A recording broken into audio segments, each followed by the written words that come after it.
Polish farmers have begun a blockade of all of their country's border crossings with Ukraine.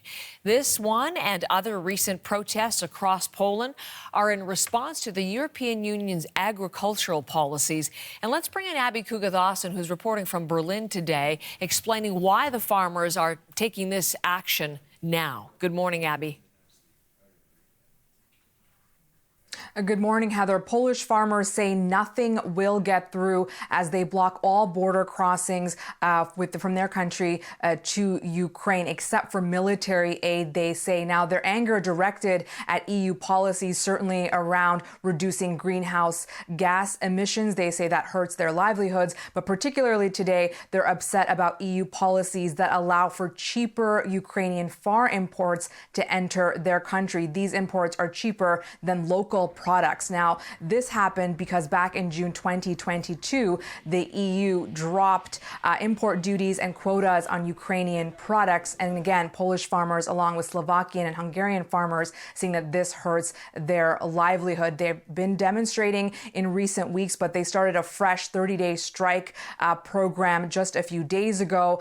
We saw them pelting eggs at the European Commission building. They were burning tires and saying essentially change needs to happen. For its part, the European Commission is looking at ways of potentially restricting some Ukrainian imports into these Eastern European countries where farmers have taken these actions, and say they will continue to do so until there is change, Heather. When you think of what's happened since the war, Russia's war on Ukraine, and how Poland responded to the war, greeting, taking in refugees, tremendous solidarity, military support as well, what are these demonstrations doing to relations between the two countries?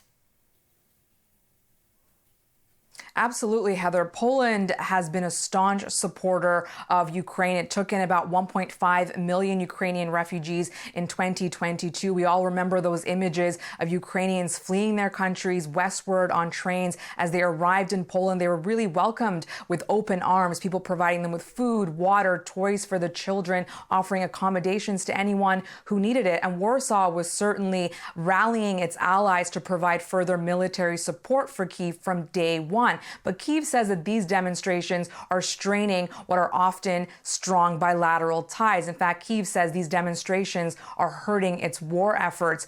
Just this morning, the Ukrainian Minister for Infrastructure and Development posting this video on social media showing Polish farmers dumping Ukrainian grain on railroad tracks. He said these are grains that Ukrainian farmers dressed in bulletproof vests amid Russian attacks worked to get out of the country and onto world markets, lamenting what Polish farmers are doing. Ukrainian officials now calling on the EU for a robust response. But again, Polish farmers saying that Ukrainian grain, cheaper Ukrainian farm products are hurting their livelihoods, and they're not going to stop, Heather.